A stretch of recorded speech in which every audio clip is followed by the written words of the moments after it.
sudah ada 28. Mohon bisa di-on kamerakan jika tidak ada kendala sinyal. Ini dari 35, sudah 28, 7 orang lagi ya.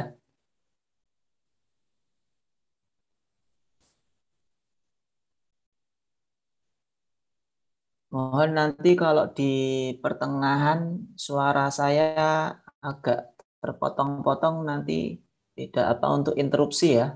Silakan nanti interupsi terus. Mungkin bisa juga di chat. Maaf Pak, suaranya terpotong-potong gitu ya. Baik, Pak. Nanti biar saya matikan videonya karena memang koneksinya juga tidak terlalu bagus di sini.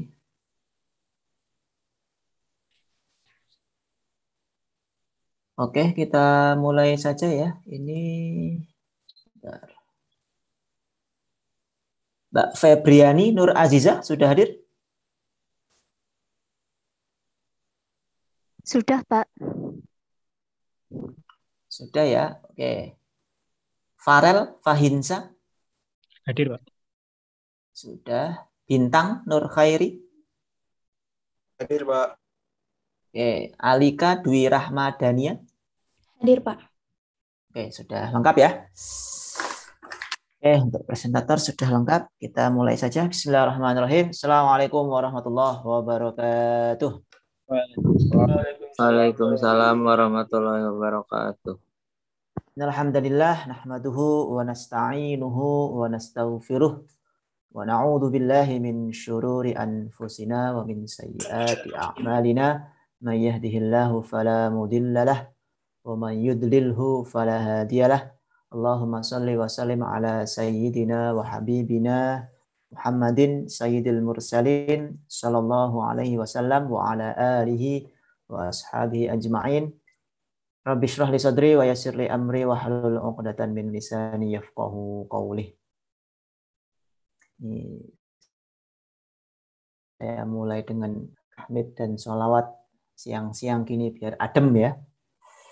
Jadi walaupun panas di luar, semoga majelis kita ini terasa dingin, adem. Oke, selamat siang.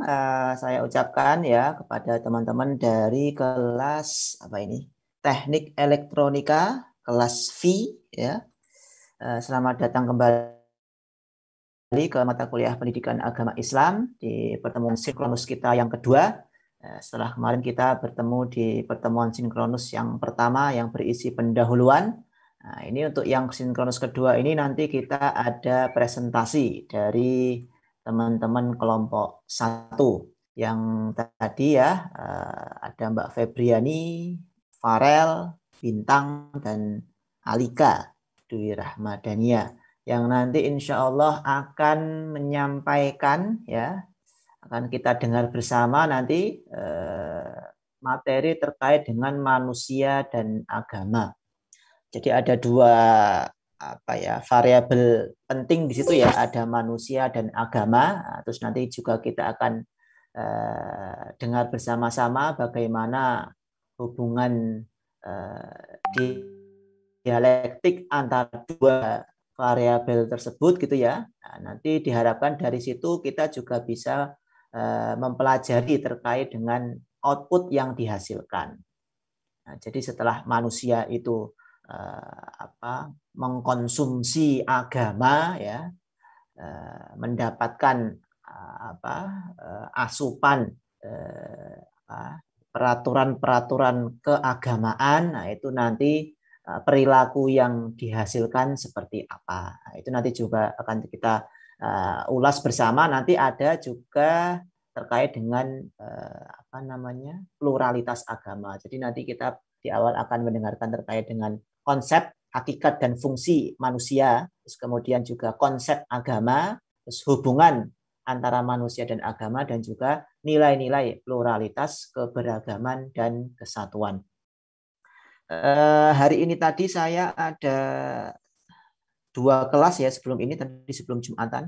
Itu keduanya tadi di sesi diskusi tidak begitu bisa menarik perhatian dari audiens ya, materi yang disampaikan. Saya juga tidak tahu itu pengaruh presentator atau memang audiensnya memang tidak begitu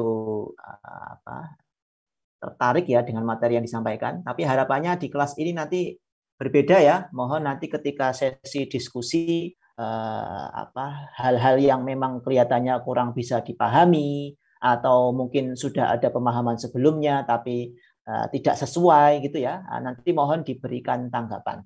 Jadi sebisa mungkin diskusinya berjalan dengan baik.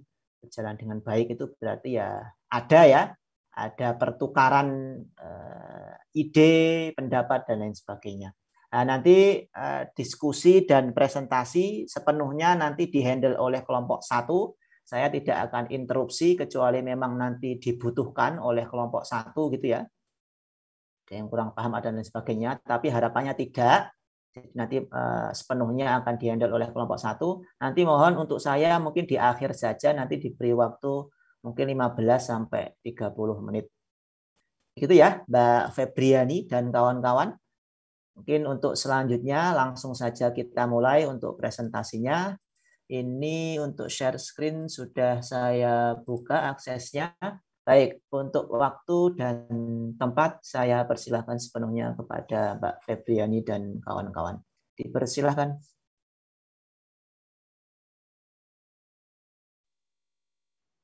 Assalamualaikum warahmatullahi wabarakatuh.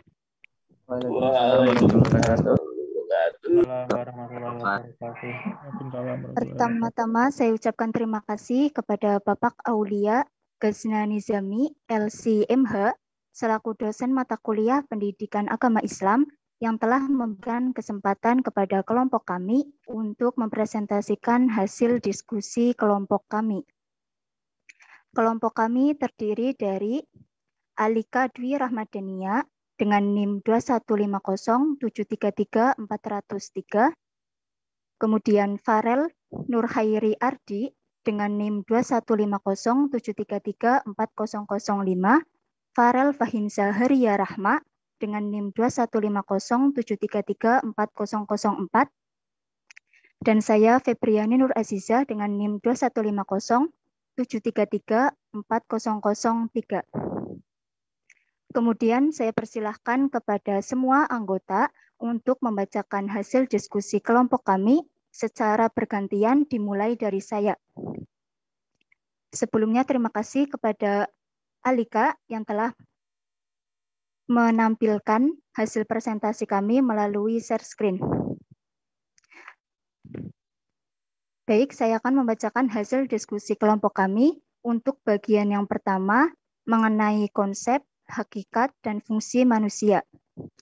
Konsep, sedikitnya ada 6 konsep yang digunakan Al-Quran untuk menunjuk pada makna manusia, yaitu 1.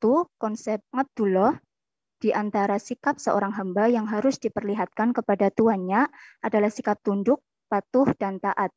2. Konsep Al-Bashar, manusia dari kata Bashar diartikan sebagai makhluk biologis yang memberi pengertian bahwa sifat manusia seperti makan, minum, hubungan seksual, dan lain-lain. 3. Konsep Al-Insan. Manusia pada dasarnya memiliki potensi yang positif untuk tumbuh serta berkembang secara fisik maupun mental spiritual. Next. 4. Konsep An-Nas, bahwa manusia merupakan makhluk sosial yang dapat hidup tanpa bantuan, yang tidak dapat hidup tanpa bantuan dan bersama-sama manusia lainnya. 5. Konsep Ins, sisi kemanusiaan pada manusia yang disebut dalam Al-Quran dengan kata Al-Ins dalam arti tidak liar atau tidak biadab. 6. Konsep Bani Adam. Manusia dalam konsep Bani Adam adalah sebuah usaha pemersatu, persatuan dan kesatuan, tidak ada perbedaan sesamanya, yang juga mengacu pada nilai penghormatan, menjunjung tinggi nilai-nilai kemanusiaan, serta mengedepankan HAM. Next. Hakikat. Beberapa poin penting mengenai hakikat manusia diantaranya 1. manusia pada dasarnya memiliki tenaga dalam, saya ulang, 1. Manusia pada dasarnya memiliki tenaga dalam yang dapat menggerakkan hidupnya. 2. Dalam diri manusia ada fungsi yang bersifat rasional yang bertanggung jawab atas tingkah laku intelektual dan sosial individu. 3. Manusia pada hakikatnya dalam proses menjadi dan terus berkembang. 4.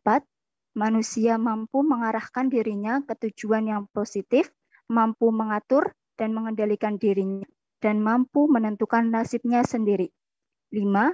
Dalam dinamika kehidupan individu selalu melibatkan dirinya dalam usaha untuk mewujudkan dirinya sendiri, membantu orang lain, dan membuat dunia menjadi lebih baik.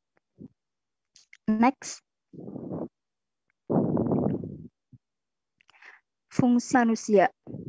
Manusia menyandang tugas dan kewajiban yang berat dalam fungsinya yang ganda, yakni sebagai hamba Allah dan sebagai khalifah Allah.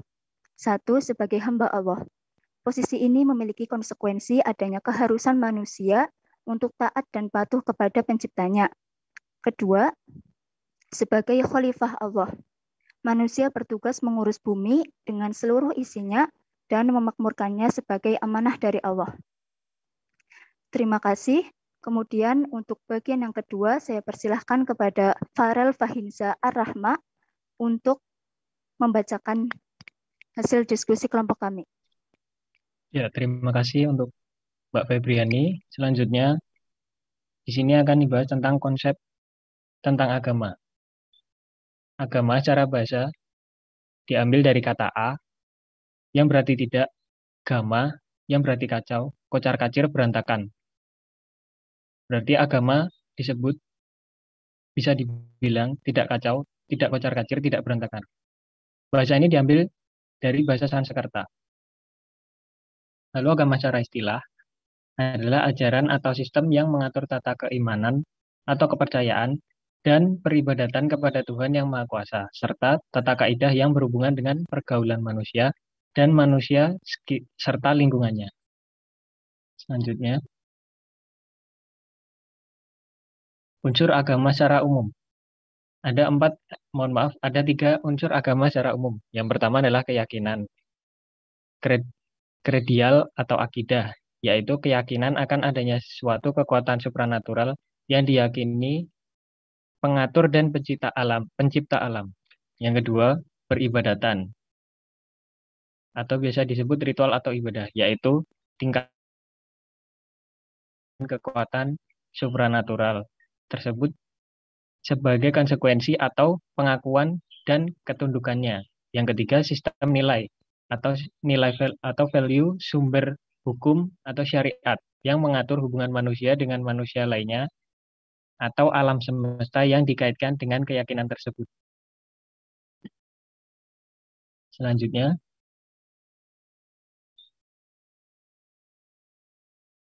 adalah Islam secara bahasa. Islam secara bahasa berarti berserah diri kepada Tuhan.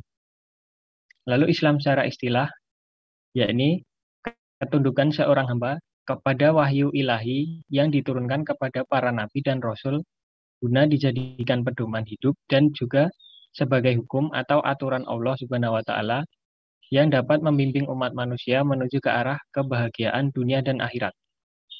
Pengertian agama Islam diambil dari din al-Islam sebagai tatanan hidup meliputi seluruh aspek hidup dan kehidupan, dari mulai masalah ritual sampai kepada masalah muamalah, termasuk masalah sosial budaya, sosial ekonomi, sosial politik, bahkan sampai kepada masalah kenegaraan.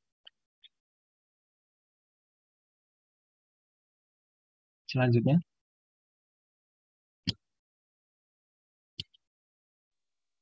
Terima kasih kepada Farel Fahinsa yang telah membacakan untuk bagian yang kedua. Selanjutnya kepada Bintang Nur Khairi Ardi, saya persilahkan untuk membacakan bagian yang ketiga. Ya, terima kasih atas waktunya. Di sini saya akan membacakan materi hubungan manusia dan agama. Yang pertama, pengertian agama dan manusia. Agama menurut Al-Quran berasal dari bahasa Arab yang mempunyai dua istilah, yaitu ad-din dan al-maliyah.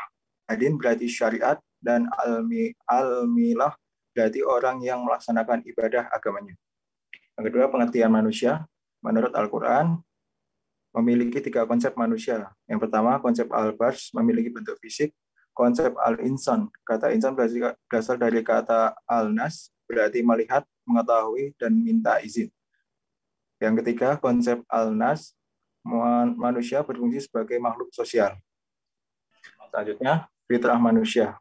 Fitrah adalah salah satu hal yang dibekalkan Allah kepada setiap manusia. 2, menurut Al-Quran, manusia terdiri dari yang pertama, ruh, ar-ruh, dan jiwa, al-nafs. Yang kedua, akal. Yang ketiga, hati atau al-qalb. Selanjutnya, tujuan manusia. Penciptaan manusia bertujuan untuk menyembah kepada Allah Subhanahu wa taala. Yang kedua yaitu khalifah di Allah di bumi. Selanjutnya.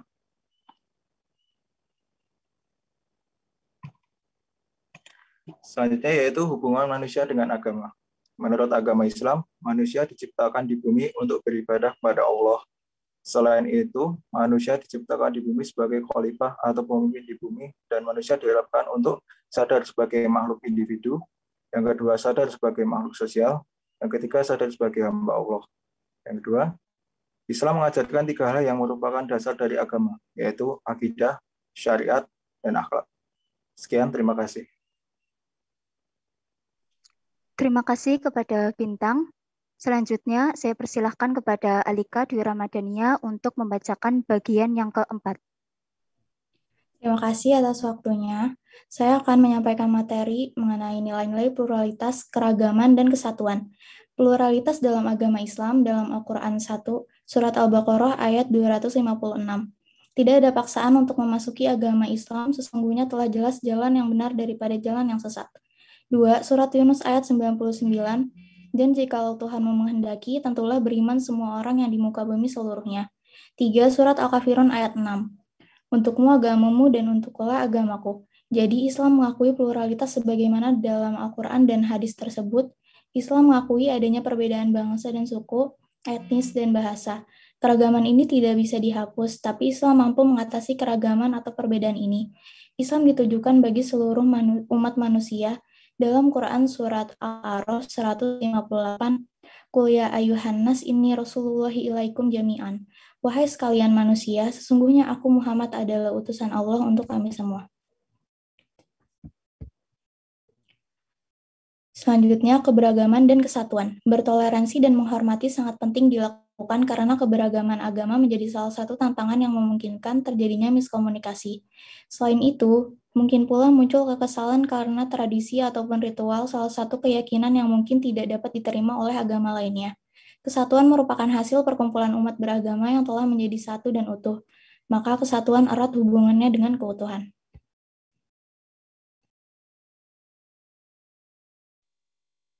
Terima kasih kepada Alika. Demikian telah dibacakan hasil diskusi kelompok kami. Selanjutnya saya persilahkan kepada kelompok lain untuk mengajukan pertanyaan. Bagi yang ingin mengajukan pertanyaan, dipersilahkan untuk langsung on mic dan menyebutkan nama.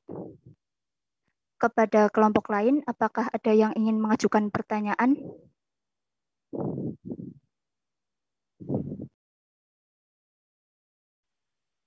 Saya mau nanya. Baik, silahkan.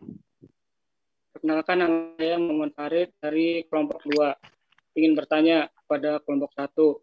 Saya yang tadi sudah menjelaskan tentang hubungan antara manusia dan agama. Nah, dari tadi yang saya dengar tuh materinya menurut saya kurang universal gitu. Jadi manusia dan agama Islam lebih tepatnya kalau presentasi ini menurut saya. Kalau manusia dan agama kan lebih universal. Nah, pertanyaan saya, kalau saya baca di materi di Bismart itu kan mengetahui manusia itu bisa dari individunya, bisa dari sejarah. Kalau katanya Socrates tuh dari individunya kita bisa mengenal manusia, tapi dari sudut budaya kita dapat mengenal manusia dari segi historis. Nah, saya mau nanya, asal-usulnya agama bisa nempel ke manusia, awalnya sejarahnya gimana sih? Dari mulai animisme, pra-animisme, terus agama monoteisme ya kayak gitu sampai sekarang tuh gimana hubungannya gitu, supaya kita bisa ngambil hubungan antara manusia dan agama lebih universal. Mungkin itu dari saya. Terima kasih.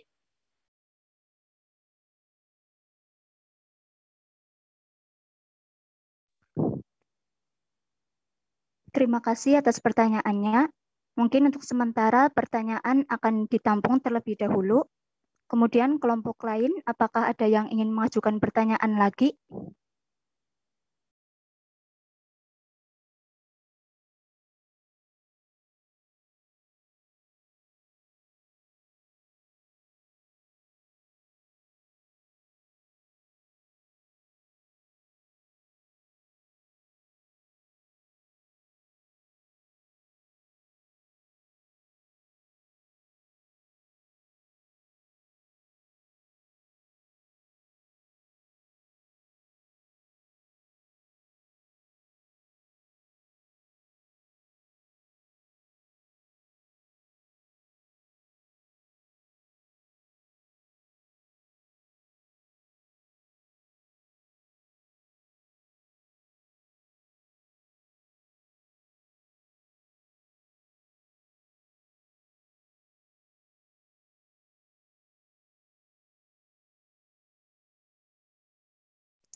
Terima kasih atas pertanyaannya.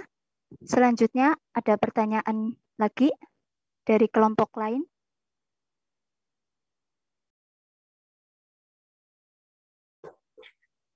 Assalamualaikum warahmatullahi wabarakatuh. Perkenalkan, nama saya Nafaliza Ardana dari kelompok 15. Izin bertanya, apakah boleh?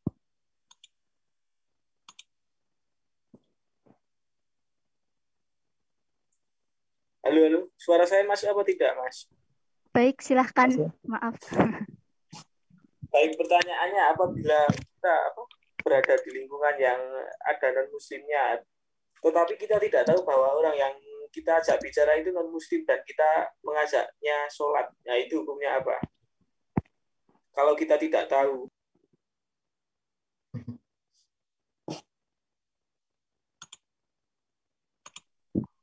Baik, terima kasih. Pertanyaan kami tampung terlebih dahulu. Selanjutnya ada pertanyaan yang lain lagi dari kelompok lain.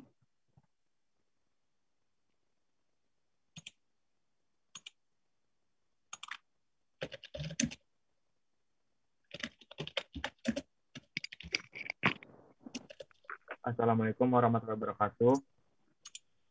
Saya izin bertanya. Perkenalkan, nama saya Muhammad Sufyan Fadlillah dari kelompok 6. Dari materi tadi itu kan ada 3 konsep manusia dalam Al-Quran ya. Nah, yang pertama itu kan saya cukup paham berbentuk fisik. Tapi yang di bagian nomor 2 atau 3 tadi yang melihat, mengetahui, dan meminta izin itu maksudnya apa ya? Gitu. Sekian dari saya. Assalamualaikum warahmatullahi wabarakatuh.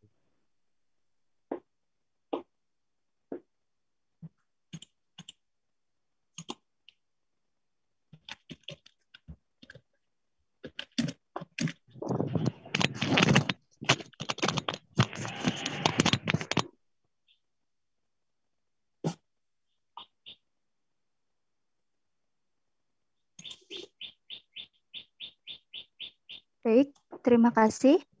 Mungkin saya persilahkan kepada Mas Bintang terlebih dahulu untuk menjawab pertanyaan dari Farid, yaitu dari kelompok 2. Kepada Bintang, saya persilahkan. Ya, baik. Assalamualaikum warahmatullahi wabarakatuh. Izin menjawab pertanyaan, nama saya Bintang Nur Faryadi dari kelompok 1. Jadi pertanyaannya tadi kalau nggak salah sejarah munculnya agama kok bisa ada gitu ya. Ya, ini saya mengambil dari internet, mohon maaf dulu. Soalnya saya juga kurang tahu. Saya bacakan, asal mulanya munculnya agama itu dijelaskan oleh Herbert Spencer. Ia berpendapat dahulu manusia sudah sadar akan kematian yang pasti dialami seluruh orang. Cara percayanya pun beragam. Orang-orang di zaman purba atau primitif misalnya merasa bahwa terdapat kekuatan magis yang meliputi sebuah benda atau bahkan manusia. Di masa prasejarah, lahir beberapa keyakinan seperti animisme, dinamisme, toteisme, dan lain-lain. Akibatnya itu kepercayaan terus berkembang hingga terdapat sebuah istilah mengenai Tuhan yang dikenal sebagai satu-satunya pencipta alam semesta dan memiliki kendali atas segalanya. Ini merupakan hasil yang ditimbulkan dari rasa takut manusia semula. Peradaban akhirnya melakukan penyembahan terhadap sesuatu yang tak terlihat namun berpengaruh penting meliputi dewa, roh-roh, pohon, hingga zat tertinggi yaitu disebut Tuhan. Saya kira seperti itu.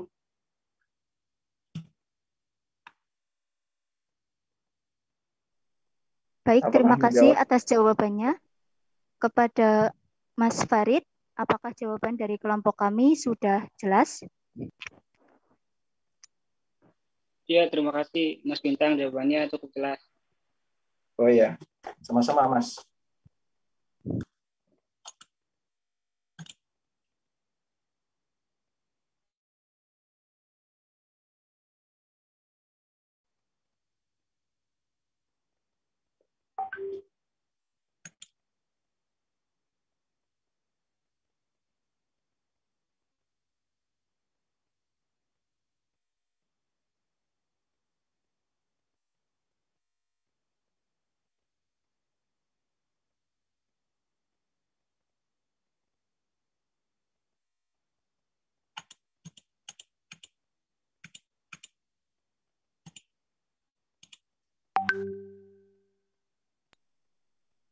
Baik, mungkin belum ada.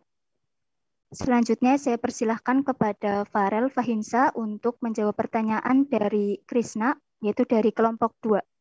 Kepada Farel, saya persilahkan. Terima kasih atas waktunya.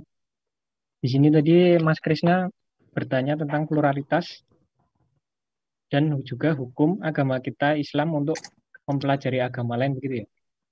Ya di sini saya searching di internet juga. Di sini dikatakan kita diperbolehkan untuk membaca kitab lain asalkan tidak mengikutinya. Karena kitab suci umat Islam adalah Al-Quran dan membaca kitab Allah lainnya termasuk mengimaninya. Lalu saya mendapatkan sumber lain juga, jika kita membaca kitab lain itu hukumnya makruh, diperbolehkan asal dalam hal untuk mempelajarinya dan juga diambil untuk sisi baiknya saja, tidak untuk kita amalkan, tidak untuk kita imani seperti itu. Ya seperti itu untuk pertanyaan Mas Krisna, apakah sudah menjawab?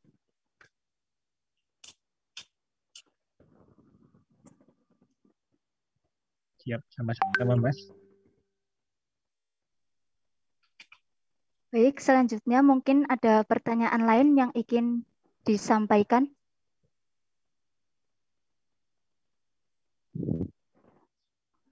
Saya izin bertanya. Baik, silahkan. Assalamualaikum warahmatullahi wabarakatuh. Nama saya Farhan. Saya dari kelompok 2 izin bertanya tentang apakah ada hadis yang menjelaskan tentang manusia dan agama. Itu aja, terima kasih.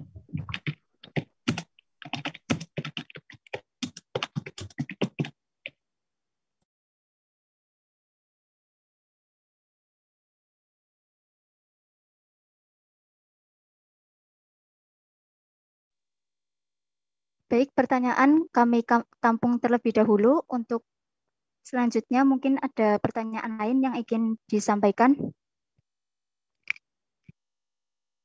Saya mau bertanya. Baik, silahkan. Assalamualaikum warahmatullahi wabarakatuh. Nama saya Muhammad Yaki Al-Haidar dari kelompok 16. Ingin bertanya tentang tadi yang konsep hakikat dan fungsi manusia. Itu ada konsep Abdullah. Nah, itu konsep Abdullah adalah tunduk, patuh, dan taat. Itu maksudnya tunduk, patuh, dan taat itu bagaimana ya? Dan contohnya tunduk kepada Allah itu bagaimana? Sekian dari saya. Wassalamualaikum warahmatullahi wabarakatuh. Waalaikumsalam warahmatullahi wabarakatuh.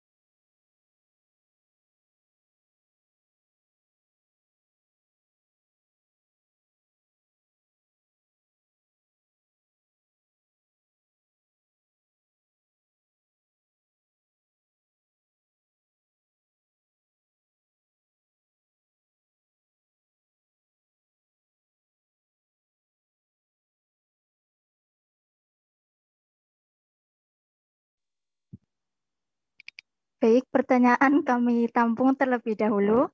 Selanjutnya mungkin kepada kelompok lain, ada yang ingin mengajukan pertanyaan atau ada yang ingin menanggapi jawaban dari kelompok kami yang belum sempurna tadi. Kami persilahkan.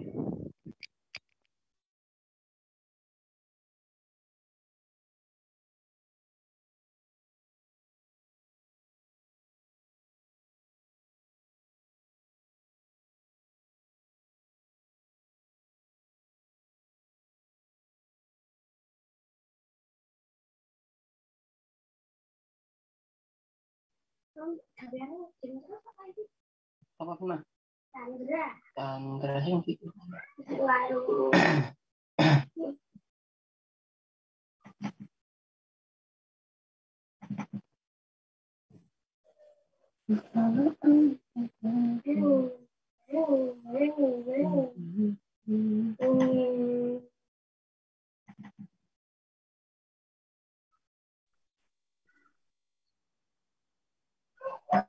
Mungkin saya izin bertanya. Diperbolehkan? Baik, silahkan. Oh ya. Perkenalkan, saya Rizky Ramadan dari kelompok 15. Saya ingin bertanya perihal yang tujuan agama. Seperti yang dari presentasi tadi, Islam kan mengakui adanya perbedaan bangsa, suku, etnis, dan bahasa. Tapi dilihat dari yang presentasi tadi, perihal tujuan manusia tersebut, tujuan manusia adalah untuk menyembah Allah dan untuk menjadi kan di dunia ini semua manusia itu memiliki berbagai macam agama dan ada juga yang menyembah selain Allah. Lalu bagaimana Anda menyikapi orang-orang yang tidak menyembah Allah ini? Berarti orang tersebut bisa dikatakan tidak memiliki tujuankah atau bagaimana? Lalu yang khalifah Allah di muka bumi. Khalifah itu ibarat pemimpin. Nah, jadi bagaimana jika pemimpin Allah ini di ibarat kata ternyata melenceng dari agama Allah itu sendiri, yaitu Islam. Ya, mungkin itu saja pertanyaan saya. Sekian. Assalamualaikum warahmatullahi wabarakatuh.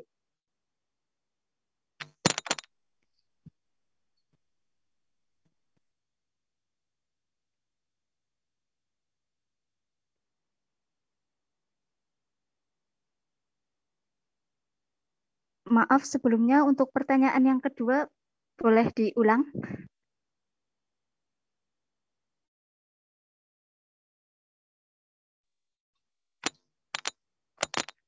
Yang pertanyaan kedua ya, izin bertanya, kan dari tujuan manusia itu sendiri, yang pertama itu kan tadi menyembah Allah, yang kedua khalifah Allah di muka bumi. Nah, bagaimana Anda menyikapi khalifah itu kan ibarat kata pemimpin Allah di muka bumi, yang notabene misalkan ibaratkan Islam. Nah, bagaimana mungkin kelompok dua menyikapi pemimpin Islam itu yang ternyata tidak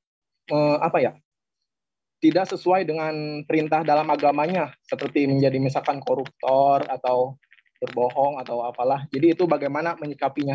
Karena itu kan tidak sesuai dengan agama yang diajarkan, yaitu Islam. Mungkin itu bisa dipahami. Baik, bisa. Terima kasih. Oh, ya. Terima kasih ya. Maaf. Iya.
Baik, selanjutnya saya persilahkan kepada Alika Dwi Rahmadania untuk menjawab pertanyaan dari Muhammad Zaki. Kepada Alika, saya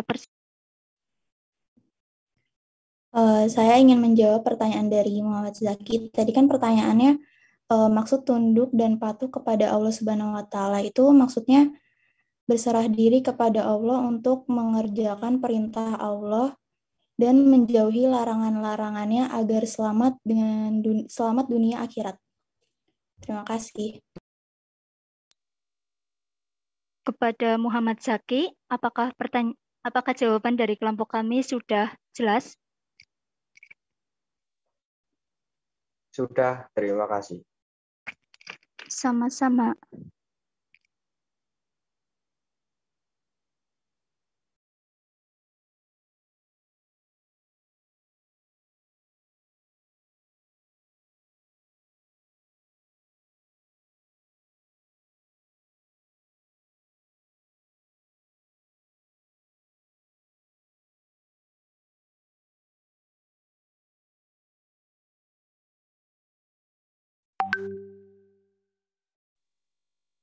Selanjutnya saya persilahkan kepada Farel untuk menjawab pertanyaan dari Naufal Indra dari kelompok 15. Kepada Farel saya persilahkan. Terima kasih.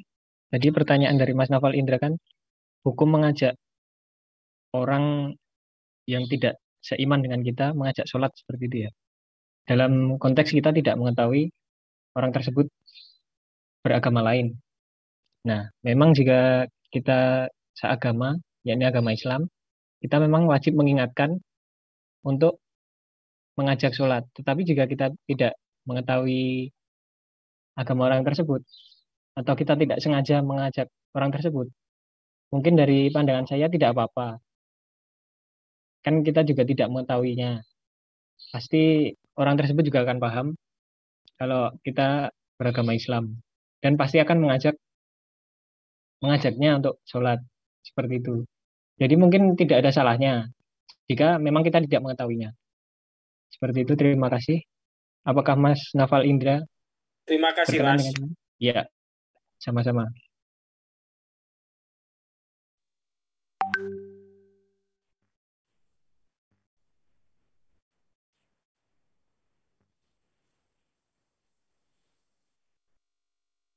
Selanjutnya, maaf kepada Fitian, kelompok 6, boleh untuk mengulang pertanyaannya? Baik, tadi itu pertanyaan saya tuh kan, tadi itu di materi itu ada bagian konsep tiga konsep manusia dalam Al-Quran. Nah, kan itu disebutinnya itu poin-poinnya aja, nggak dijelasin gitu maksudnya. Cuman yang pertama mungkin saya paham gitu, berbentuk fisik gitu, jadi ada di sini. Tapi yang bagian melihat, mengetahui, dan meminta izin itu, nah maksudnya itu apa? Gitu. Sekian.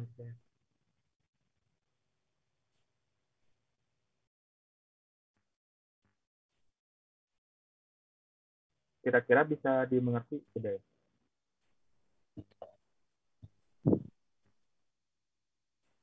Pertanyaannya mengenai maksud dari bagian yang melihat, mengetahui, yang itu, yang sama meminta izin. pada bagian materi yang Konsep manusia. Oh, konsep manusia. Baik. Ya. Terima kasih.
Mungkin saya persilahkan kepada kelompok lain untuk memberikan tanggapan atas jawaban dari kelompok kami.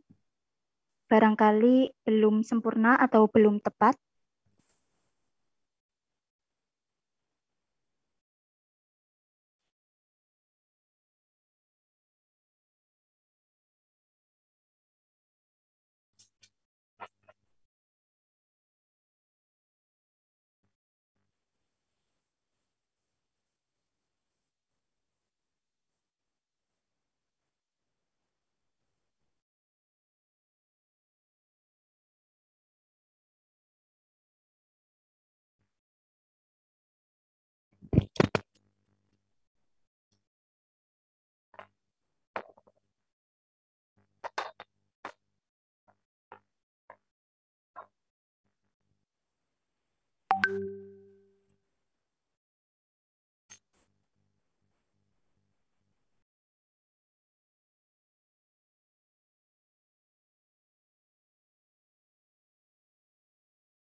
Selanjutnya saya persilahkan kepada Farel untuk menjawab pertanyaan dari Farhan dari kelompok 2.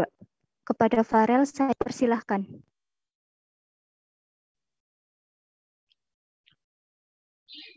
Mohon maaf, yang saya akan jawab bukan punya Mas Farhan, tapi Mas Rizky. Sebelumnya mohon maaf. Di sini tadi kan Mas Rizky Ramadan mengajukan 2 pertanyaan. Pertanyaan yang pertama itu kan tujuan manusia, yakni menyembah Allah.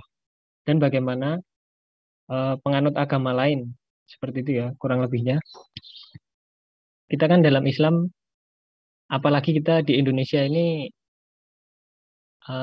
memiliki sangat beragam kebudayaan dan juga kekayaan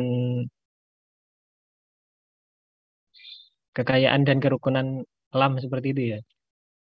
Dan juga manusianya yang mempunyai banyak kepercayaan. Nah, kita ini dalam Islam juga diharuskan untuk menjaga toleransi tentang umat beragama.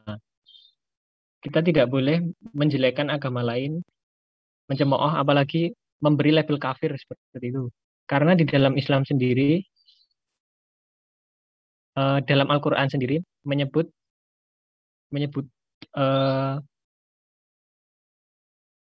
pemeluk agama langit sebelumnya dengan sebutan Ahlul Kitab. Padahal pemeluk agama langit sebelumnya telah mengubah isi kitab tersebut. Jadi kita sebagai agama Islam tidak boleh membenarkan kita sendiri, membenarkan Islam kita sendiri. Sedangkan orang lain atau pemeluk agama lain juga membenarkan agama mereka sendiri. Yang ada nanti seperti itu malah menjadi terpecah belah. Seperti itu. Jadi kita harus hidup saling bertoleransi dan saling menghormati sesama manusia. Walaupun itu berbeda agama, ras, suku, ataupun yang lainnya. Seperti itu Mas Rizky Ramadan. Untuk pertanyaan yang pertama, mungkin itu dulu yang akan saya jawab. Bagaimana Mas Rizky? Apakah cukup jelas?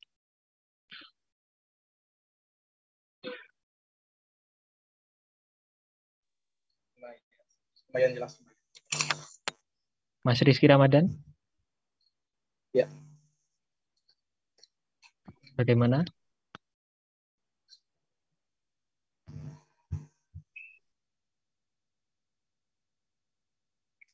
Ya, lumayan jelas, Mas. Oh, baik, terima kasih.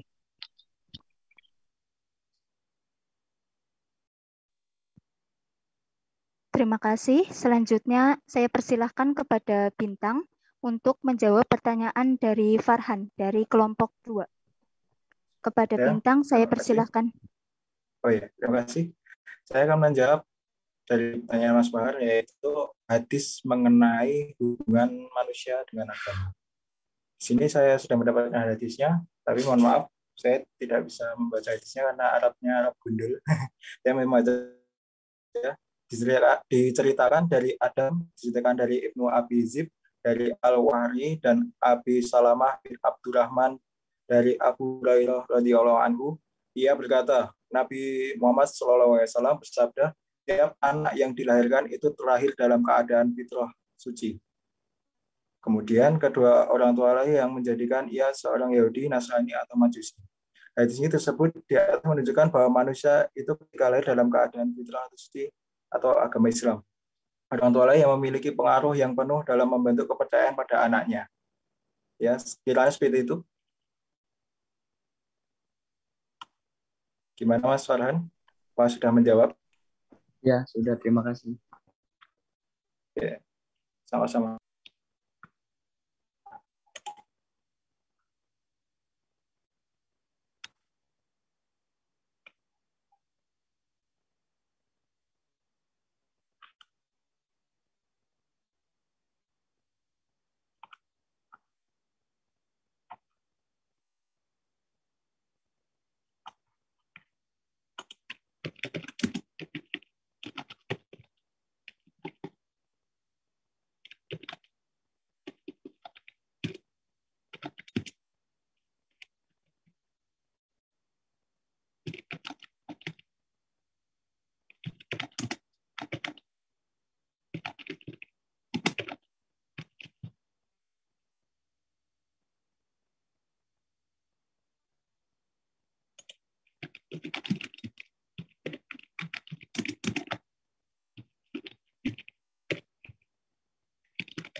Mohon izin Mbak Febriani, sudah semuanya atau belum ini pertanyaannya?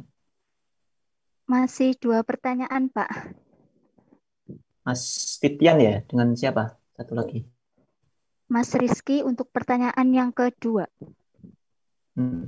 Mas Fitian tadi kelihatannya pertanyaannya juga saya kurang begitu paham di bagian mana. Mungkin bisa ditunjukkan di PPT-nya. Kelihatannya kelompok 1 juga kesulitan menemukan bagian mana yang belum dipahami oleh Mas Fitian. Yang di sebelah mana Mas Fitian? Di bagian 3 konsep manusia yang tadi yang pertamanya itu ada berbentuk fisik itu. Yang di konsep nomor berapa ini? Yang judulnya itu 3 konsep manusia di dalam Al-Quran. Yang masih di bawah. Di bawah. Di slide apa? Di fungsi manusia atau apa?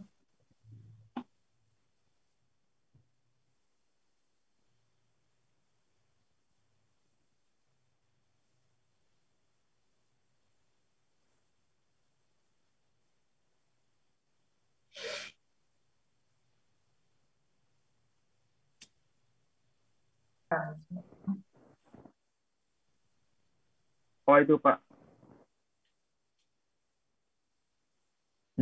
Yang mana?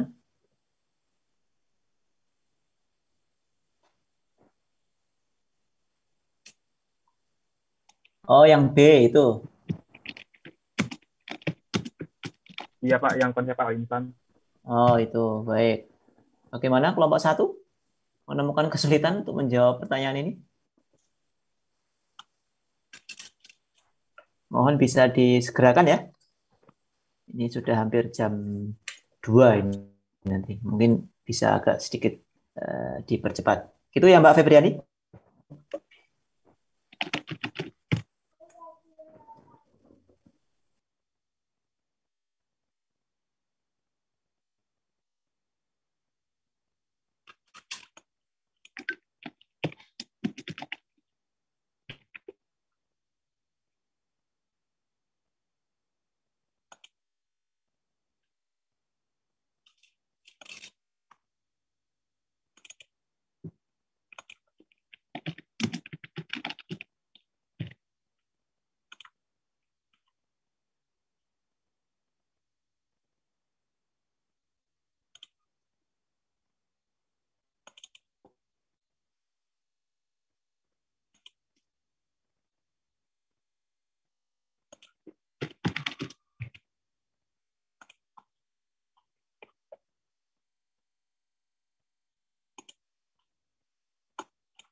Atau mungkin teman-teman yang lain mau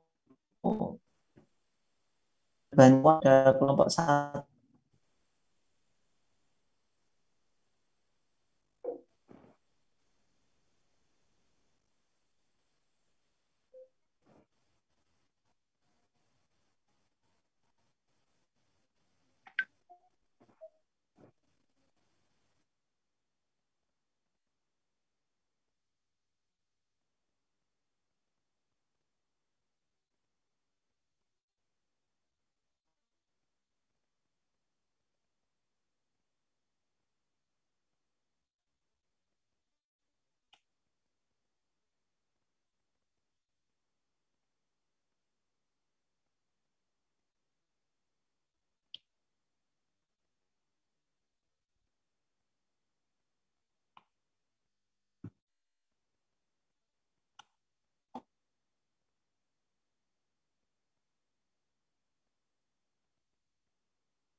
Halo, Mbak Febriani, bisa mendengar suara saya?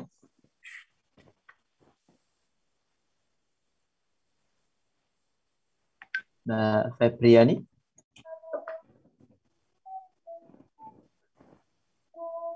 Bisa, Pak. Bisa? Ini mungkin sudah terlalu lama ya.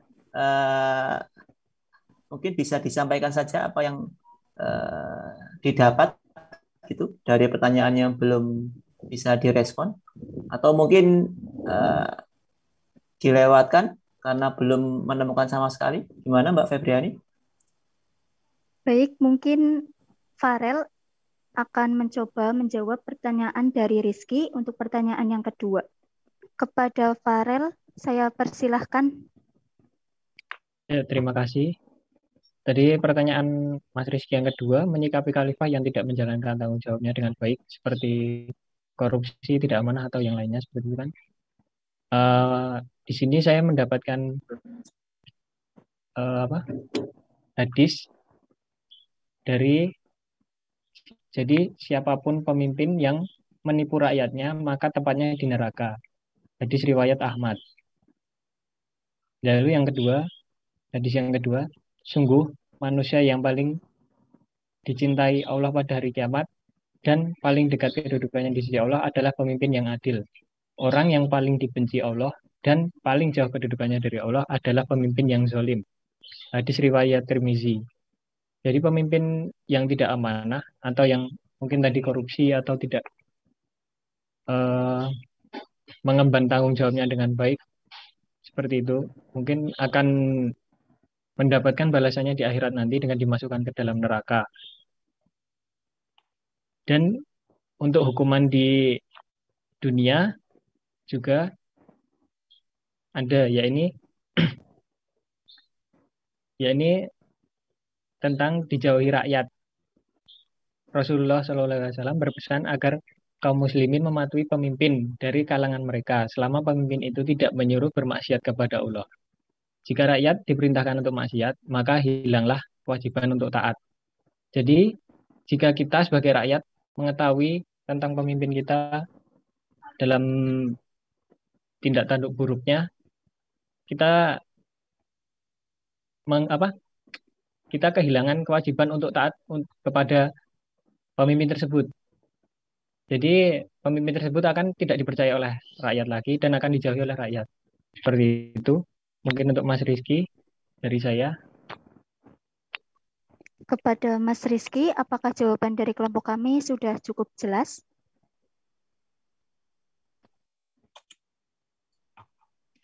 Mungkin sudah ya dijawab. Lumayan jelas, cukup jelas. Baik, terima kasih. Terima kasih jawaban. Sama-sama. Selanjutnya, mungkin kepada Alika, saya persilahkan untuk mencoba menjawab pertanyaan dari Fitian dari kelompok 6. Kepada Alika, saya persilahkan. Terima kasih. Saya akan mencoba menjawab pertanyaan dari Fitian yang tadi konsep al-insan. Kata insan bila dilihat asal kata anas berarti melihat, mengetahui, dan meminta izin.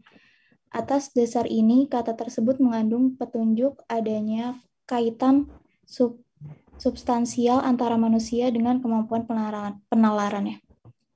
Itu saja sih yang saya dapat. Terima kasih. Selanjutnya kepada Fitian, apakah jawaban dari kelompok kami sudah cukup jelas? Jadi maksudnya tuh melihat, mengetahui, dan meminta izin tuh gimana ya? Masih belum. Boleh izin untuk menanggapi? Boleh, dipersilahkan kepada Farhan. Ya, izin untuk menanggapi. Mungkin konsep dari melihat dan mengetahui itu melihat sesuatu hal yang benar dan mengetahui sesuatu juga yang benar, kayak kita misalkan melihat orang itu misalkan seseorang nih berbuat kayak mencuri atau segala macam, kita tuh melihat kalau orang itu tuh tersebut salah dan kita itu sebaiknya untuk untuk mengasih tahu orang tersebut kalau perbuatan itu tidak baik. Dan di sini kata insan juga dalam Al-Quran menurut saya itu totalitas manusia itu dibekali dengan kemampuan fisik dan juga mempunyai manusia itu adalah manusia yang berakal dan mempunyai fisik yang sempurna. Di antaranya yaitu manusia itu dapat berpikir tentang hal yang baik dan buruk, dan manusia juga itu dibekali fisik yang sempurna, yaitu memiliki tangan, mata, dan telinga yang difungsikan untuk melihat. Mungkin segitu saja sih pemahaman saya. Terima kasih. Terima kasih kepada Fitian. Apakah jawaban atau tanggapan dari Farhan sudah cukup jelas atau dapat menjawab pertanyaannya? Alhamdulillah, terima kasih. Sudah. Terima kasih juga buat kelompok sama Mas Farhan. Terima kasih. Sama-sama. Baik, semua jawaban sudah terjawab. Terima kasih atas perhatiannya. Kurang lebihnya dari kelompok kami mohon maaf yang sebesar-besarnya. Wassalamualaikum warahmatullahi wabarakatuh. Waalaikumsalam warahmatullahi wabarakatuh. Ya, terima kasih ya Mbak Febriani dan kawan-kawan dari kelompok 1 untuk hanya yang luar biasa tadi ya, mencari jawaban untuk pertanyaan-pertanyaan yang banyak sekali yang masuk tadi ya. Yang pertama dari Mas Farid tadi. Mas Farid ini siapanya Abdullah Gimnastiar ini, Pak Farid Gimnastiar. Bukan siapa-siapanya ya. Nah, saya takutnya ini. Oh, bukan ya. Oh ya, oke, saya kira siapanya. Ya, terus kemudian ada Mas Krisna, Mas Naufal, Mas Fitian, Mas Farhan, Mas Zaki, dan Mas Rizky tadi ya, yang sudah satu persatu tadi dijawab oleh kelompok 1. Yang saya kira tadi pertanyaannya tidak ada yang keluar dari seharusnya ya. Cuman tadi memang agak menjadi sedikit memakan waktu tadi terkait dengan konsep al-insan dan nas tadi ya. Itu sebetulnya hanya permainan bahasa. Jadi maksudnya konsepsi dalam itu maksudnya yang disebut adalah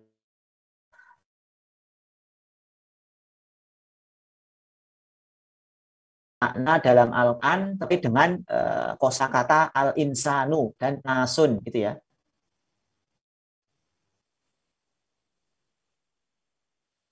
Jadi kalau yang tadi kemudian yang konsep pertama itu bashar itu berarti fisik itu ya, karena bashar itu diambil dari kata basyara itu ya, yang di arti lain itu berarti kulit. Nah, makanya nanti kalau teman-teman mau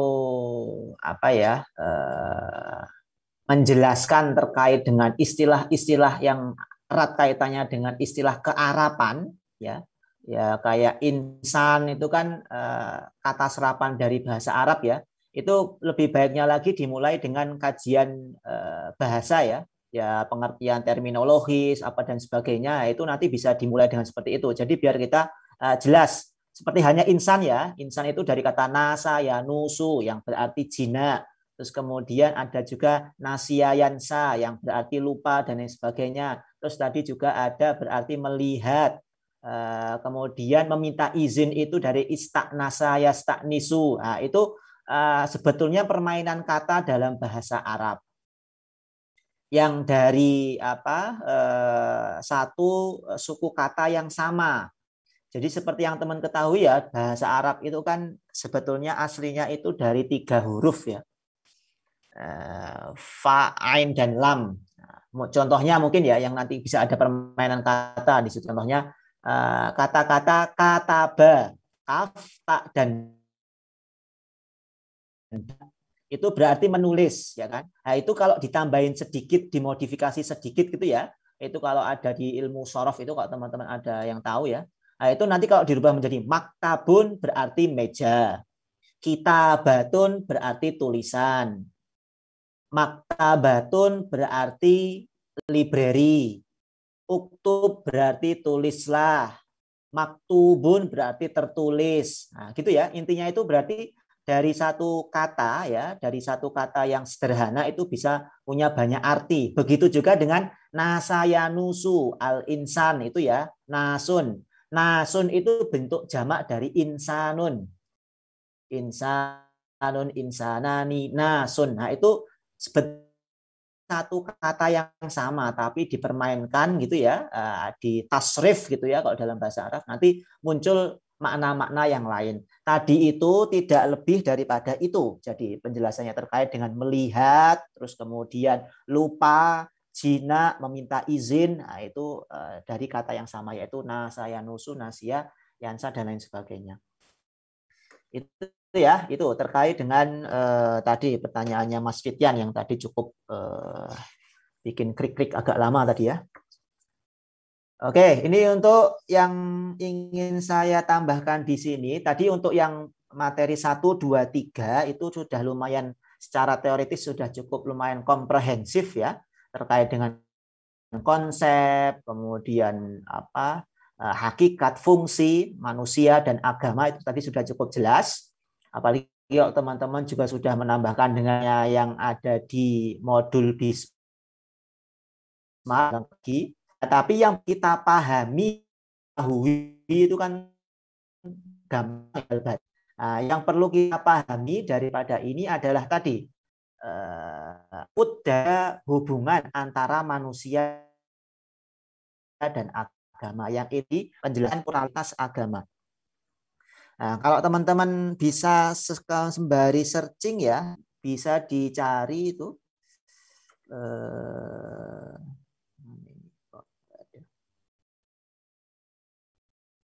oh ini Fatwa Majelis Ulama Indonesia ya. Fatwa Majelis Ulama Indonesia, ini nomornya, jadi nanti teman-teman bisa searching ini. Itu Fatwa Majelis Ulama Indonesia nomor 7 Munas garis miring Munas 7 garis miring MUI garis miring 11 2005. Ini fatwa tahun 2005 terkait dengan pluralisme, liberalisme dan sekularisme agama. Nah, ini kita tidak membahas terkait dengan liberalisme dan sekularisme agama, kita cukup di pluralisme agama saja. Itu ya. Nah, tadi secara teoritis teman-teman sudah sama-sama mendengarkan tadi penjelasan terkait dengan pluralitas agama. Nah, ini yang saya ingin tanyakan pemahaman teman-teman ini terkait dengan pluralitas agama. Mungkin ada yang ingin coba mungkin ya menyatakan pendapatnya atau mungkin pemahamannya terkait dengan pluralitas agama yang tadi kalau saya ya ini adalah output, salah satu output gitu ya. Jadi manifestasi daripada hubungan antara manusia dan agama. Manifestasi perilaku yang bisa kita lihat gitu ya daripada hubungan manusia dan agama. Itu tadi pluralitas agama atau pluralisme. Nah, sekarang mungkin bisa dijelaskan ke kita di sini pemahaman teman-teman terkait dengan apa itu sebetulnya pluralitas agama atau pluralisme itu sendiri. Mungkin bisa dijelaskan makna secara bahasa, bisa tujuannya apa, bisa latar belakang kemunculannya juga bisa. Apapun itu terkait dengan pluralisme dan pluralitas agama. Silakan, mungkin 1 atau 2 orang.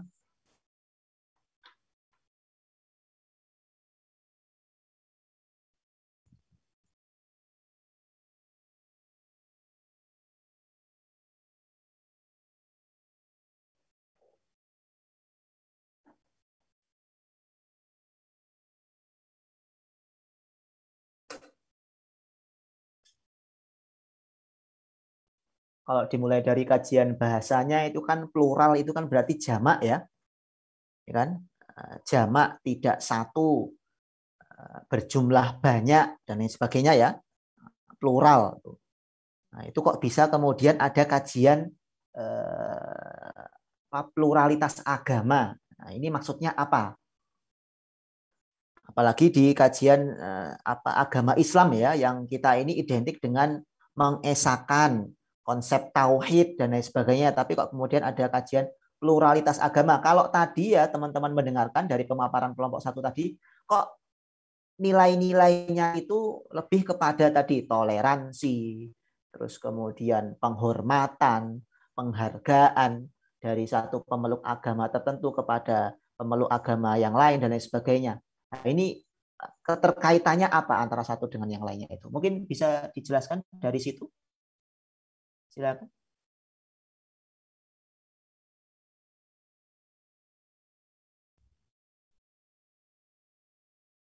Kalau belum ada yang volunteering, boleh ya saya tunjuk 1 atau 2 orang.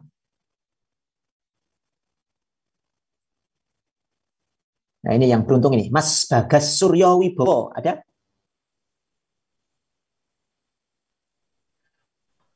Ya, Pak. Halo, Mas Bagas. Iya, Pak. Maaf, jaringan saya buruk. Ya, Suaranya tapi agak putus-putus. berarti dari awal penjelasan pluralisme tadi, Pak. Gimana? Silakan. Gimana, Pak? Mohon maaf, tadi suaranya putus-putus pas penjelasan pluralisme.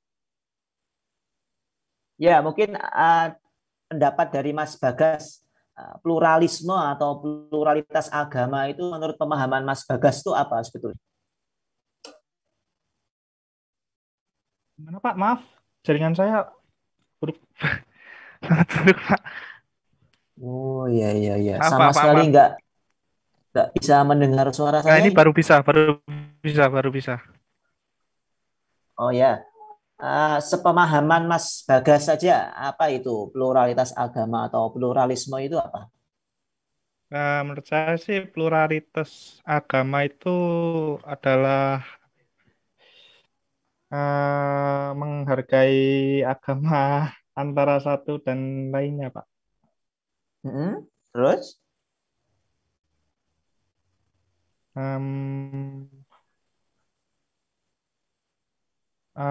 Dan menghargai perbedaan antara dalam suatu masyarakat, memperbolehkan yang berbeda untuk menjaga keunikan kebudayaan masing-masing dan tidak hanya sebatas dalam agama, Pak. Bisa saja budaya atau keunikan dan lain-lain, Pak. Intinya hanya menghargai perbedaan gitu, Pak, beragaman. Baik, penghargaan terhadap perbedaan dan keragaman. Oke, Mas Bagas Suryo, terima kasih. Mungkin ada yang lain selain Mas Bagas?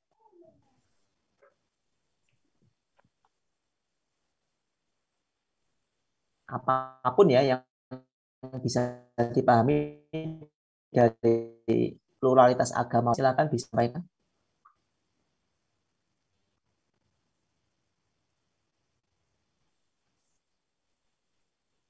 Mungkin saya, Pak. Oh, silakan Mas Farhan Prasetyo. Ya. Mohon maaf ya, Pak, kalau salah. Oh, tidak apa-apa. Kita sama-sama belajar. Silakan. Ya, Pak. Menurut saya itu pluralitas agama sebagai pengakuan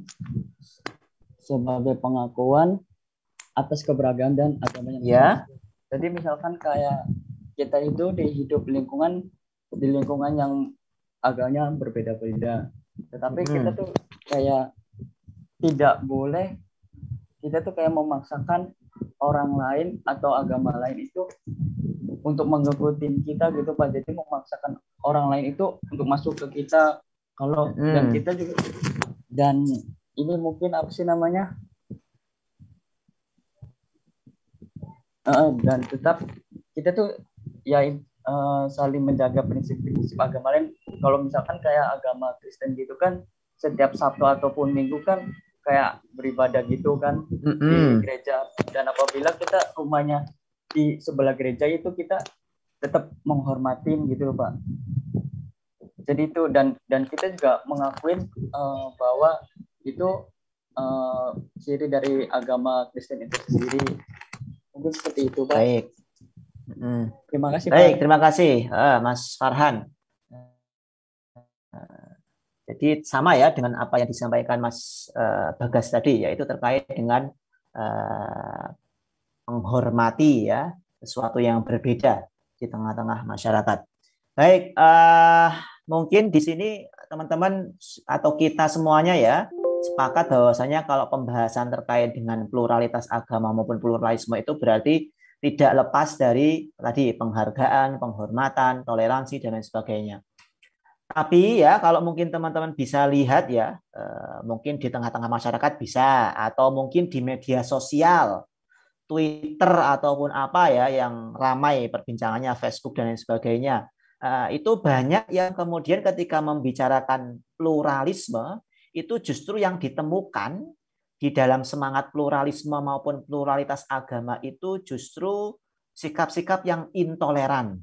Bahkan kalau teman-teman mungkin hari ini atau kemarin ya, itu ada di Twitter terus kemudian follow akunnya Ustadz Akmal Syafril, itu salah satu pegiat atau pendakwah itu ya, yang getol untuk memerangi jamaah Islam liberal itu.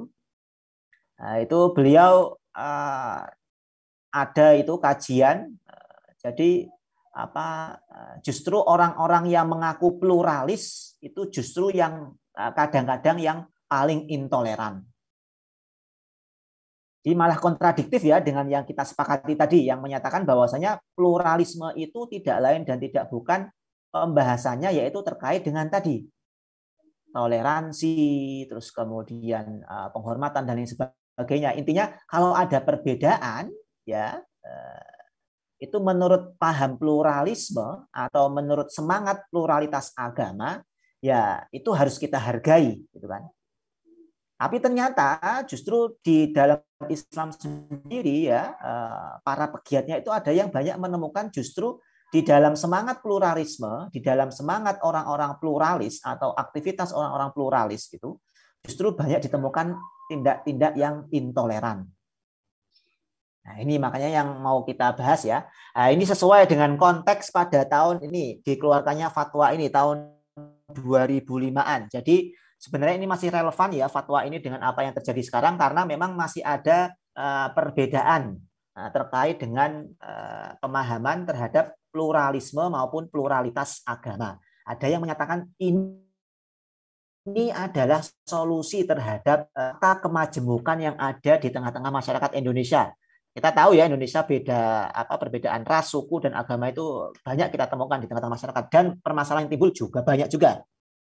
Makanya kemudian ada pluralisme atau pluralitas agama ini diharapkan sebagai solusi. Nah, tapi ternyata setelah dipraktekkan ya tadi tenggang rasa dan sebagainya, justru menurut sebagian itu adalah sikap yang intoleran. Jadi contohnya ya, ini dalam kasus tertentu. Kita mengucapkan selamat hari Natal, ini kan bentuk atau manifestasi tertinggi perilaku pluralitas agama ya.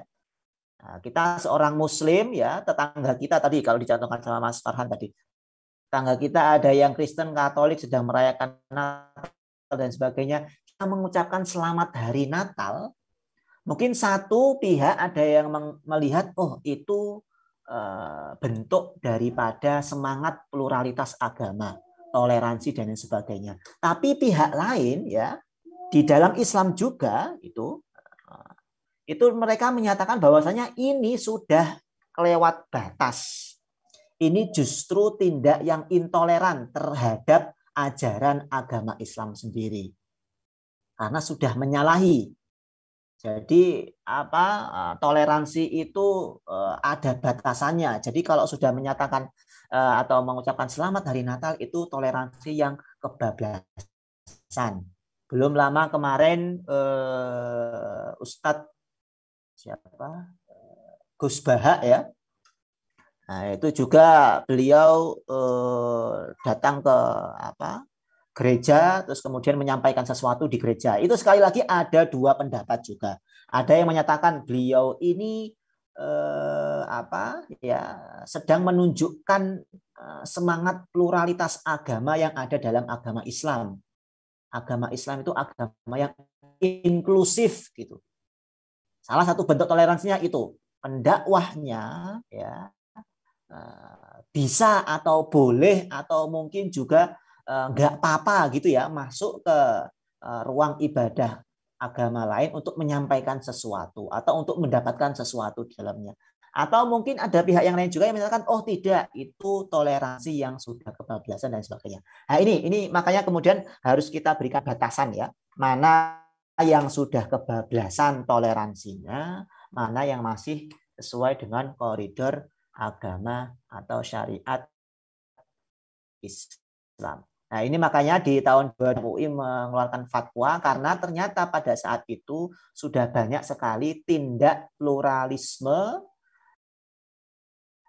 atau aksi-aksi yang dipaham pluralisme ini ya yang menurut MUI sudah keluar daripada koridor agama Islam. Ini mohon dibaca ya dalam ketentuan umum ini. Pluralisme agama adalah suatu paham yang mengajarkan bahwa semua agama adalah sama dan karenanya kebenaran setiap agama adalah relatif. Oleh sebab itu setiap pemeluk agama tidak boleh mengklaim bahwa hanya agamanya saja yang benar, sedangkan agama yang lain salah. Pluralisme agama mengajarkan juga bahwa semua pemeluk agama akan masuk dan hidup berdampingan di surga. Di sini paling tidak ada 3 poin ya. Yang pertama, pluralisme agama itu mengajarkan bahwasanya semua agama adalah sama dan kebenaran setiap agama relatif. Yang kedua, setiap pemeluk agama tidak boleh mengklaim bahwa hanya agamanya saja yang benar dan agama yang lain salah. Yang terakhir, poin ketiga, pluralisme agama mengajarkan semua pemeluk agama itu akan hidup dan masuk gitu ya, masuk dan hidup berdampingan di surga. Nah ini mohon ada tanggapan dari teman-teman dari 3 poin ini. Ada yang setuju di bagian mana, apa alasannya? Ada yang tidak setuju di bagian mana, apa alasannya? Silakan.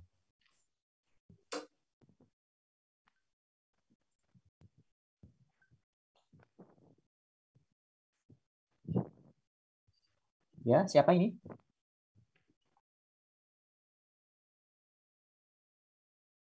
Farel? Silakan. Kelihatannya Ya, Pak. raise hand. Ya, silakan. Mungkin saya di sini menanggapi soal setiap pemeluk agama tidak boleh mengklaim bahwa hanya agamanya saja yang benar sedangkan agama yang lain salah. Gimana? Untuk dari apa? Saya pribadi kan keluarga saya nggak semuanya Islam seperti itu, Pak. Jadi ya betul. Terus ada campuran apa? Ada agama lain di keluarga saya. Jadi menurut saya ini benar. Jadi kita ini tidak boleh membenarkan tentang agama kita sendiri. Jadi mereka juga punya hak untuk membenarkan agama mereka. Jadi mereka mereka menganggap agama mereka itu benar. Kita juga tidak boleh protes. Soalnya kan kita juga menganggap agama kita sendiri benar. Jadi kita harus saling menghargai seperti itu, Pak. Oke, Mas Farel. Sekarang kalau kita sebagai seorang Muslim, kalau kita punya keyakinan bahwasanya Islam adalah agama yang paling benar, itu diperbolehkan tidak, Mas Farel? Mohon maaf, Pak, tadi terputus suaranya. Kita sebagai seorang Muslim ya, kita kan Muslim ya, Mas Farel Muslim dan semuanya di sini kan Muslim ya. Nah ini kalau kita konteks kita tarik kepada pernyataan tadi, boleh nggak kita sebagai seorang Muslim itu punya keyakinan atau mengklaim ya, punya keyakinan atau klaim ya, bahwa agama Islam yang saya pilih ini, yang saya anut ini adalah agama yang paling benar. Boleh nggak saya punya keyakinan seperti itu? Kalau menurut pandangan saya, Pak, kalau kita mempercayai Islam sebagai agama yang paling benar, untuk diri kita sendiri itu diperbolehkan, Pak. Tapi kalau kita merajuk kepada untuk ke orang lain, untuk ke orang yang beragama lain, mungkin itu yang saya rasa salah, Pak. Seperti itu. Oh, maksudnya untuk diekspresikan kepada orang lain gitu, Mas Farel? Kalau mungkin sesama Muslim nggak apa-apa, Pak. Tapi kalau untuk yang berbeda agama seperti itu mungkin kurang tepat. Jadi kalau untuk konsumsi pribadi saja keyakinan bahwasanya agama Islam adalah agama yang paling benar dan agama yang lain salah, itu sah-sah saja ya Mas Farel ya? Ya selama tidak menyinggung, selama tidak apa ya istilahnya? Iya, Nah, makanya tadi saya bilang itu untuk konsumsi pribadi gitu, diperbolehkan ya Mas Farel ya? Ya, menurut saya seperti itu, Pak. Tapi yang kemudian sudah menyalahi aturan toleransi beragama atau pluralitas agama itu berarti yang seperti apa? Mungkin bisa Mas Farel sekalian jelaskan. Oh, gimana ya? Mungkin kalau yang udah kayak kebablasan gitu, Pak.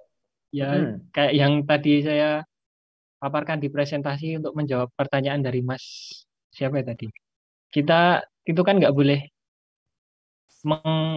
mengkafirkan orang seperti itu, Pak. Berarti itu kan yang bukan, itu ya golongan takfiri yang ada di agama Islam ya. Oke, bagus. Terima kasih Mas Farel. Sudah jelas ya teman-teman yang lain terkait dengan yang poin kedua ini. Jadi boleh ya kita punya klaim bahwa atau keyakinan bahwasanya agama Islam adalah agama yang paling benar dan agama yang lain itu salah selama itu tidak diekspresikan kepada pemeluk agama lain, atau bahkan sampai tadi kalau kata Mas Farhan tadi memaksakan orang lain untuk punya keyakinan yang sama dengan kita dan menyalahkan yang dia yakini itu yang itu berbeda dengan kita. Ini tidak sampai seperti itu. Oke, terima kasih. Yang poin 2 sudah clear. Mungkin yang 1 atau 3 ada yang mau memberikan tanggapan?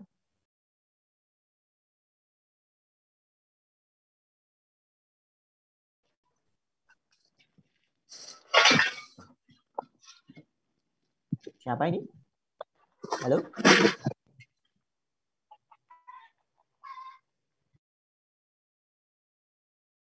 Ada suara piring kelihatannya tadi malam. Belum ada? Baik, untuk teman-teman di sini mungkin akan saya tanyakan ini. Kalau agama Islam itu di poin yang pertama itu ya, semua agama adalah sama. Kalau agama kita itu disamakan dengan agama yang lain, paling tidak yang ada di Indonesia ya, Kristen, Katolik, Hindu, Buddha, Konghucu, bagaimana teman-teman terima disamakan agamanya dengan agama yang lain? Saya pribadi sih enggak, Pak. Enggak, Pak. Oke, kayaknya 90% bilangnya tidak ya. Kalau saya misal dalam bernegara gitu setuju, Pak. Bernegara setuju. Oke. Contohnya seperti apa itu Mas Farel? Bernegara itu maksudnya gimana itu? Ya dalam misal kita kehidupan sehari-hari gitu. Kan kita hidup berdampingan. Di bagian mana? Ini kan ada ini ya statement ya, semua agama adalah sama. Mungkin bisa diberikan satu persamaannya itu apa Mas Farel antara satu dengan yang lainnya itu? Kalau yang sangat jelas itu agama yang baik itu nggak mungkin ngajari kejahatan. Semua agama ngajari yang baik. Bagus. Oke, terima kasih Mas Farel.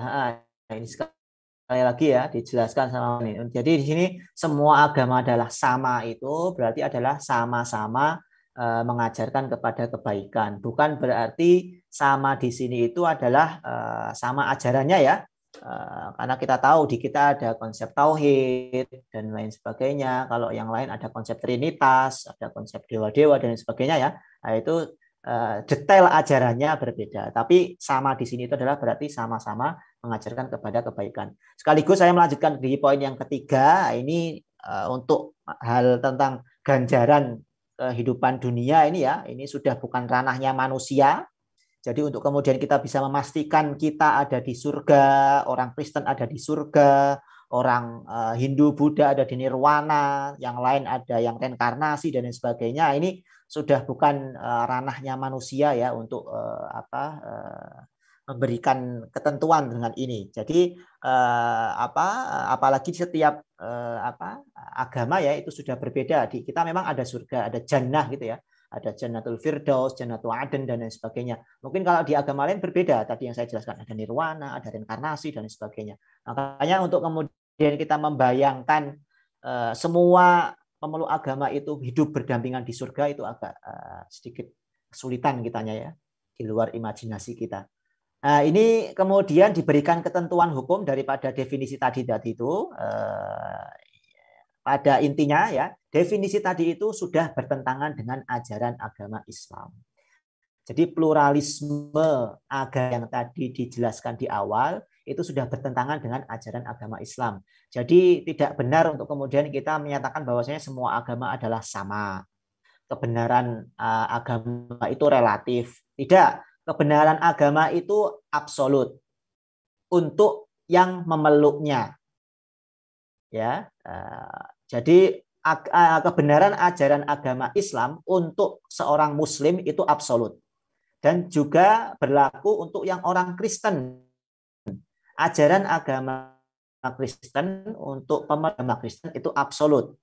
Menjadi relatif itu ketika seorang Muslim melihat ajaran agama Kristen.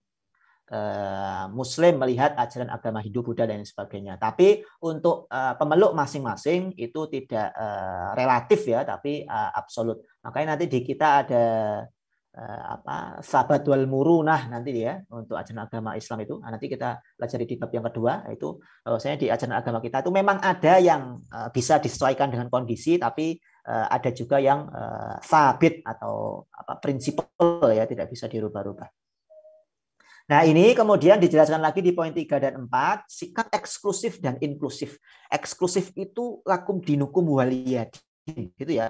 Agamaku, agamaku, agamamu, agamamu. Itu dalam ranah apa? Akidah dan ibadah. Nah, tadi kalau kita ada mengesahkan Allah itu adalah Tuhan kita, Rasulullah adalah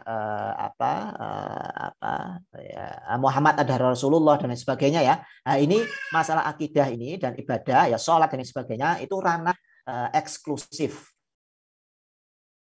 Tidak untuk diganggu gugat oleh pemeluk ajaran agama lain. Begitu juga ya ajaran-ajaran yang ada di agama lain untuk kita itu tidak untuk kita utek-utek gitu ya. Oh ini salah, itu benar, itu dan sebagainya. Ini ranah masing-masing pemeluk agama sesuai yang dijanjikan oleh konstitusi kita juga ya. Jadi kehidupan beragama seluruh warga negara Indonesia itu dijamin oleh negara kebebasannya melakukan peribadatannya dan lain sebagainya. Jadi tidak menjadi ranah kita untuk kemudian mengusik bagaimana kehidupan beragama agama orang lain.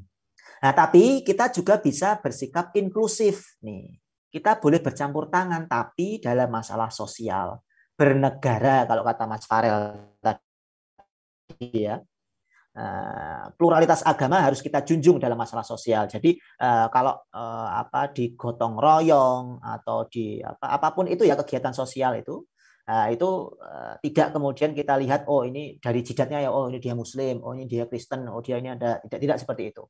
Kita harus melihatnya sama ya, semuanya adalah warga negara Indonesia. Ini nanti tadi ya yang saya bahas tadi tentang bagaimana tanggapan orang melihat perilakunya Gus Baha itu yang masuk ke gereja. Nah, ini pandangnya antara dua ini. Oh, itu sikap inklusifnya seorang Muslim. Karena mungkin Gus Baha cuman ya bersosialisasi. Tapi ada yang juga bilang, oh tidak, itu sudah masuk ranah akidah dan ibadah. Sudah menyalahi sikap eksklusif daripada seorang Muslim. Nah, akhirnya ada di dua ini. Jadi mohon nanti ya, Mas Farel dan kawan-kawan, Mbak Febriani, ya, Mas Bintang, ini mohon nanti di bagian ini, ya, di bagian pluralitas agama, di bagian sikap eksklusif dan inklusif, itu nanti bisa diperbincangkan lebih lanjut di makalahnya. Itu ada ya bukunya Alwi Shihab, Islam Inklusif, itu boleh jadi rujukan utama, silahkan. Di situ nanti dijelaskan. Jadi seorang Muslim yang inklusif, yang bisa membaur itu yang seperti apa. Berarti kalau Muslim inklusif itu berarti dia bisa bersosialisasi, tapi tidak menanggalkan karakteristik keislamannya. Jadi bisa jadi ya kita masuk ke gereja, kita masuk ke vihara, kita masuk ke apapun itu, tapi kita tidak menanggalkan identitas keislaman kita itu berarti yang seperti apa? Atau kita mengucapkan selamat hari Natal kepada orang Kristen maupun orang Katolik. Itu yang tetap dalam batas toleransi itu yang seperti apa?